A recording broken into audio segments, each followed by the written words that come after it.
Even though the Fukushima nuclear disaster in Japan has disappeared largely from the front pages of newspapers, at least here in the United States, the crisis still continues and is apparently, in fact, worsening. Here's what a special witness at the Diet, the Japanese parliament, said at the end of July on new radiation measurements. My team at the Radioisotope Center took it upon ourselves to measure and calculate the total amount of radioactive contamination using all of our expertise on the subject, and found the total amount of leakage to be about 29.6 times the amount of contamination caused by the nuclear bomb dropped on Hiroshima. Assuming the source material to be uranium, we think the total amount of leakage is about 20 times the contamination caused by the Hiroshima bomb. There were also reports that the ground under the crippled nuclear facility is beginning to crack as the nuclear core is melting down into it. And deadly radioactive steam might be now spewing from those cracks, further hampering efforts to contain the crisis. As one unnamed Fukushima worker emailed to a friend earlier this month, a lot of the cracks came up in the ground. Massive steam is coming up from there. It's too smoggy here, can't see a thing. It seems like a nuclear reaction is happening underground. Now we are evacuating. Watch out for the direction of wind. So what exactly is going on there? And why the media blackout on this increasingly severe nuclear disaster? Here to offer some answers is Paul Gunter, director of the Reactor Oversight Project at Beyond Nuclear. Paul, welcome back. Thanks again for having us, Tom.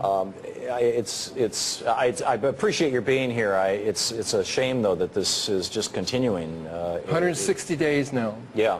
In fact, that clip that we just played of the guy in the Diet testifying was sent to me by a dear friend of mine who's Japanese and lives in Tokyo.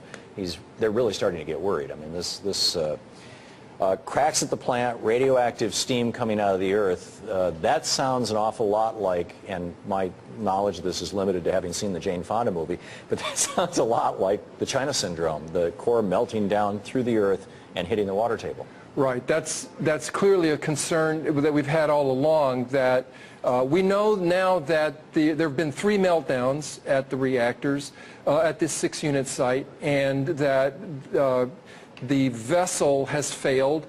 Now what seems to be the situation is that this corium, this melted reactor core, has burned through the concrete floor of the reactor building or buildings, and has now burned into the earth, and reaching groundwater is creating steam. And what the readings we're seeing now suggest that it's off scale for the instrumentation that's being used by workers, which is 10 sieverts per hour. So right now it looks like just 10,000 millisieverts. It's 1 million millirem. It's 500. So 500 rem is a lethal dose. This is 1,000 rem coming out of these cracks. So we're seeing doses that could cause fatalities within days. Just put this in a context that people understand. You said it's 1 million millirems. How many millirems is, say, a dental x-ray or a chest x-ray? Well, the U.S. NRC, the permissible dose for the public is 100 millirem per year. This is 1 million millirem per hour. Wow. So these are lethal doses that are coming up out of the ground. So, they've been looking to contain this accident by building tents over the reactor units, which is kind of ludicrous in and of itself, and shows the desperation measures that are now being employed. But now it's coming up out of the ground through cracks around the facility, so the accident is now clearly much more seriously out of control than they're willing to admit. It's escaped into the wild, essentially. Absolutely. And we were involved in a NRC, U.S. Nuclear Regulatory Commission hearing on July 28th of this year, where the U.S. Nuclear Regulatory Commission basically admitted that that fuel fragments found over 1.5 miles away from the facility did not come from explosions from the fuel pool, from those spent fuel pools up on top of the reactor buildings that we've been talking about. These were fuel, according to the U.S. Nuclear Regulatory Commission, those fuel fragments were ejected from the reactor cores in those explosions. Wow. So the cores were breached immediately. That seems to be the concern right now, and you know, we continue to see stories about aerosolized radioactivity turning up on the West Coast. I think the most recent story the is Los Angeles Times. Absolutely. The headline: radioactive isotope may be from Fukushima detected. It's radioactive. Absolutely. And sulfur, which is the breakdown product of chlorine. Yeah, from seawater being poured onto those reactors in those early days. Found in La Jolla, California. Yes, and so again, the problem is that, as we pointed out on our very first interview with you, that the first thing to be controlled in these nuclear accidents is the information.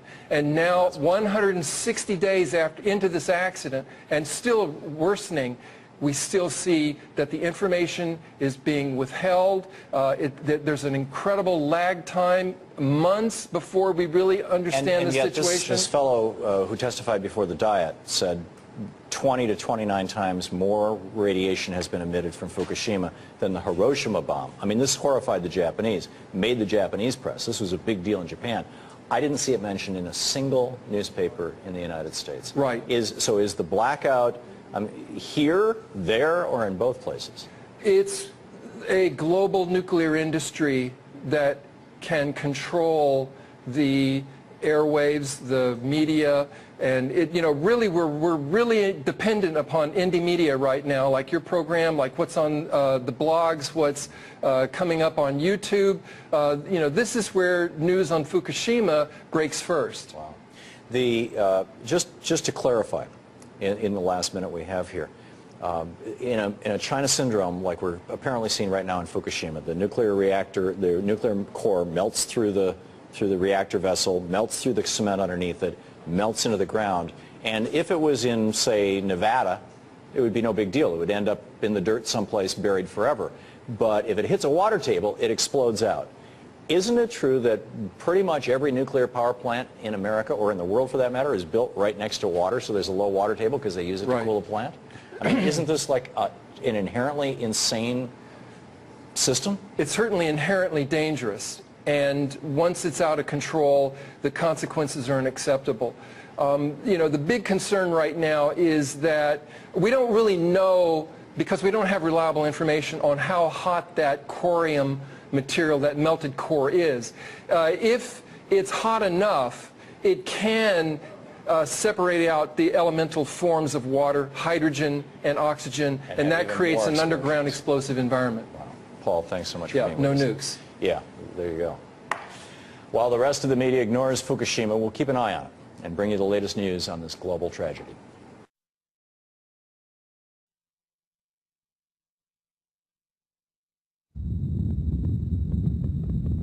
The China Syndrome. It's about people, people who lie, and people faced with the agony of telling the truth. Right.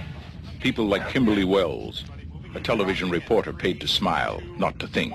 A few words about a veterinarian who makes house calls on sick fish. Or is it aquarium calls? Richard Adams, a cameraman who never learned how to play by the rules. Wait till you get in that other room, get that radiation all over that cute little body. Jack Goodell, an engineer who knows too much to tell the truth. In anything that man ever does, there's some element of risk, right? Well, that's why we have what we call defense in depth. And cares too much to lie. No accident. It will start with a tremor in a nuclear power plant. Where it will end will depend on 3 people. I would say you're probably lucky to be alive. Same for the rest of Southern California. Jane Fonda. Let's face it, you didn't get this job because of your investigative abilities. Kimberly, don't fight it. Jack Lemmon. There was a vibration. Michael Douglas. I don't know that accident is the right word. Accident is the right word. The China Syndrome. The harder they try, the more resistance they meet. They've got their own security men. Do you hear what I'm saying? Do you want me to make it any clearer? The closer they get, the more threatening it becomes. The China Syndrome. Today, only a handful of people know what it really means. And they're scared. Everybody keep your straight! Everybody keep your straight! Soon, you will know. The China Syndrome.